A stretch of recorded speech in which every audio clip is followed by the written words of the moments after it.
తెలంగాణ భవన్లో బీసీ ముఖ్య నేతలతో సమావేశమైన బీఆర్ఎస్ వర్కింగ్ ప్రెసిడెంట్ కేటీఆర్ బీసీలకు 42% రిజర్వేషన్ల సాధనపై ప్రధానంగా చర్చించారు. కాంగ్రెస్ ప్రభుత్వం చేపట్టిన కులగణన సర్వే తప్పుల తడక అని ఆరోపిస్తున్న ఆయన ఈ అంశాన్ని ప్రజల్లోకి తీసుకువెళ్లేందుకు పక్కా ప్లాన్ తో ముందుకు వెళ్లాలని డిసైడ్ అయ్యారు. అందులో భాగంగానే త్వరలోనే కామారెడ్డిలో బీసీల కోసం సభ నిర్వహించాలని నిర్ణయించారు. కాంగ్రెస్ డిక్లరేషన్ ఇచ్చిన ప్లేస్ లోనే బీఆర్ఎస్ కూడా సభ నిర్వహిస్తుందని స్పష్టం చేశారు కేటీఆర్.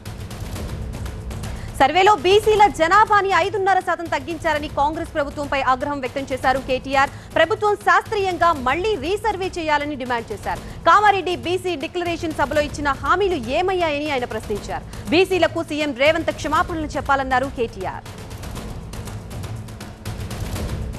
ఒక 15 రోజుల నెల రోజుల శాస్త్రీయంగా మళ్ళీ రీసర్వే చేయండి. ఖచ్చితంగా ఇవాళ రాష్ట్రంలోని బలహీన వర్గాల బిడ్డలు ఆందోళనలో ఉన్నారు. మీరు మా సంఖ్యను తక్కువ చేసినట్టయితే రేపు సంక్షేమ పథకాల్లో, మీరు ఇయ్యబోయే ఇండ్లల్లో, లేదా మీరిచ్చే రేషన్ కార్డులలో, మీరు రేపు ఇస్తానని చెప్పిన గ్యారంటీల్లో 420 హామీల్లో మా వాటా తగ్గుతుంది, మాకు అన్యాయం జరుగుతుంది అని చెప్పి అట్టడుగు స్థాయిన ఉన్న ఎంబీసీలు కావచ్చు, బీసీ బిడ్డలు కావచ్చు ఆందోళన పడుతున్నారు. కాబట్టి వారి ఆందోళనను చేయడానికైనా సరే మీరు వెంటనే తిరిగి రీసర్వే మొదలుపెట్టండి అని ప్రభుత్వానికి కోరినాం.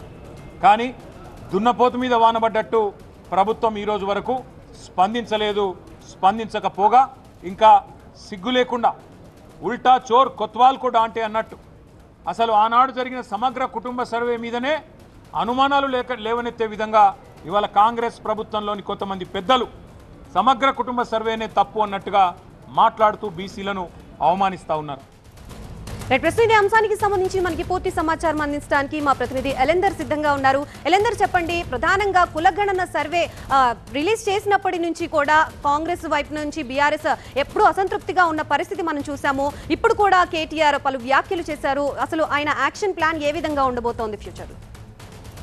రైట్, పూర్తిగా ఏదైతే కాంగ్రెస్ ప్రభుత్వం ఇచ్చినటువంటి కులగణన రిపోర్ట్ ఏదైతే ఉందో అది పూర్తిగా తప్పుల తడకగా ఉంది. ఎందుకంటే గతంలో బీఆర్ఎస్ అధికారంలో ఉన్నప్పుడు నిర్వహించినటువంటి సమగ్ర కుటుంబ సర్వే ఏదైతే ఉందో ఆ లెక్కలకి ఈ లెక్కలకి బీసీల శాతం అనేది లెక్క అనేది చాలా తగ్గిపోయింది. ఈ నేపథ్యంలో బీసీలకు చాలా అన్యాయం జరుగుతుంది అనేది ఆ రిపోర్ట్ వచ్చినప్పటి నుంచి కూడా బీఆర్ఎస్ పార్టీ ఒక వర్షన్ అయితే తీసుకుంది. ఈ నేపథ్యంలోనే ఈ రేపటి నుంచి మండలాల వారీగా కాంగ్రెస్ ప్రభుత్వం బీసీలకు ఇచ్చినటువంటి హామీలు కావచ్చు, బీసీ డిక్లరేషన్లో ఇచ్చినటువంటి హామీలు ఏవైతే ఉన్నాయో అవి అమలు చేయట్లేదు. దాంతో పాటుగా బీసీల లెక్కను తక్కువ చూపే విధంగా మన కుటుంబ సర్వేని కూడా తప్పుపడుతుంది, మనల్ని తప్పుపడుతుంది, బీసీలను అవమానిస్తుంది అనే అంశాన్ని పూర్తిగా ప్రజల్లోకి తీసుకెళ్లే విధంగా కార్యాచరణ సిద్ధం చేయాలి. అందులో భాగంగానే రేపటి నుంచి మండలాల వారీగా ఈ విషయాన్ని ప్రజలకు అర్థమయ్యే విధంగా ప్రెస్ మీట్ల రూపంలోనూ, అదేవిధంగా అవగాహన కార్యక్రమాల రూపంలోనూ కార్యక్రమాలు తీసుకోవాలని చెప్పేసి బీసీ నాయకులను ఉద్దేశించి దిశానిర్దేశం చేసినటువంటి పరిస్థితి. ఈ నేపథ్యంలోనే రేపటి నుంచి మండలాల వారీగా నియోజకవర్గాల కేంద్రాలలో ప్రెస్ మీట్లు, అదేవిధంగా ప్రజలతో వెళ్ళి బీసీలకు జరుగుతున్నటువంటి అన్యాయం కావచ్చు, కాంగ్రెస్ ప్రభుత్వం చేసినటువంటి కులగణన సర్వే ఏదైతే ఉందో దాంట్లో ఉన్నటువంటి తప్పులు కావచ్చు, ఇవన్నింటినీ కూడా ప్రజలకు తెలిసే విధంగా కార్యాచరణ రూపొందించాలి.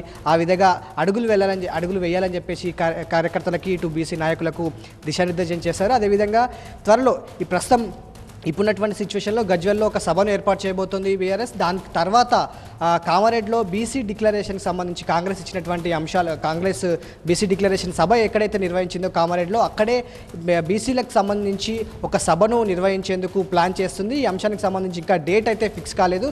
త్వరలో ఈ అంశాలకు సంబంధించి కేసీఆర్తో మాట్లాడిన తర్వాత ఒక డేట్ని అయితే అనౌన్స్ చేయనున్నారు. ఆ అంశాన్ని చాలా సీరియస్గానే తీసుకుంది. ఇప్పటికైతే ప్రస్తుతం ఉన్నటువంటి సిచ్యువేషన్లో కులగణన సర్వే రిపోర్టు తప్పు, దాన్ని పూర్తిగా చిత్తుకాగితంతో సమానము, దానికి నిదర్శనమే మేము చేసినటువంటి ఏదైతే సమగ్ర కుటుంబ సర్వే అయితే ఉందో ఆ సర్వేలో అప్పటికి ఇప్పటికీ లెక్క చాలా తక్కువగా ఉంది. ఇది ఏమాత్రం కూడా యాక్సెప్ట్ చేసేటువంటి విషయం కాదు. ఎందుకంటే లెక్క అప్పటికి ఇప్పటికీ పెరగాలి తప్ప ఇంకా తగ్గకూడదు. ఇప్పుడున్నటువంటి మీ లెక్క ప్రకారం చాలా తగ్గింది కాబట్టి మీరు సరైన సర్వే చేయలేదు కాబట్టి మరోసారి రీసర్వే చేయాలని చెప్పేసి బీఆర్ఎస్ పార్టీ డిమాండ్ చేస్తుంది. దాంతో పాటుగా తప్పకుండా ఈ అంశానికి సంబంధించి అంటే సర్వే చేసి 42% రిజర్వేషన్ బీసీలకు చట్టబద్ధత కల్పిస్తూ తప్పకుండా ఆ చట్టబద్ధత కల్పించిన తర్వాతే ఎన్నికలకు రాబోయే వచ్చేటువంటి ఏ ఎన్నికైనా చట్టబద్ధత కల్పించిన తర్వాత ఎన్నికలకు వెళ్ళాలి. అది 15 రోజులు నెల రోజులు లేట్ అయినా పర్లేదు, ఇబ్బంది ఏం లేదు.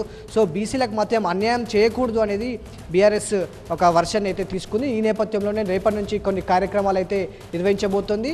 దీని ద్వారా ప్రజలకు పూర్తి స్థాయిలో బీసీలకు చేస్తున్నటువంటి అన్యాయం కావచ్చు, బీసీ డిక్లరేషన్లో ఇచ్చినటువంటి హామీలు ఎటుపోయాయనే అంశాన్ని కావచ్చు ప్రజల్లోకి తీసుకెళ్లే విధంగా ఒక కార్యాచరణ అయితే బీఆర్ఎస్ నాయకత్వం అయితే సిద్ధం చేసుకుంది. ఈ విషయాన్ని పూర్తి స్థాయిలో బీసీ నాయకులతో అదేవిధంగా కార్యకర్తలతో దిశానిర్దేశం చేసినటువంటి కేటీఆర్ ఈ అంశాన్ని పూర్తి స్థాయిలో ఒక ఉద్యమం లాగా ముందుకు తీసుకెళ్తామనేది మాత్రం ఒక యాక్షన్ ప్లాన్ అయితే సిద్ధం చేసుకుంటున్నటువంటి పరిస్థితి కనిపిస్తుంది. రైట్.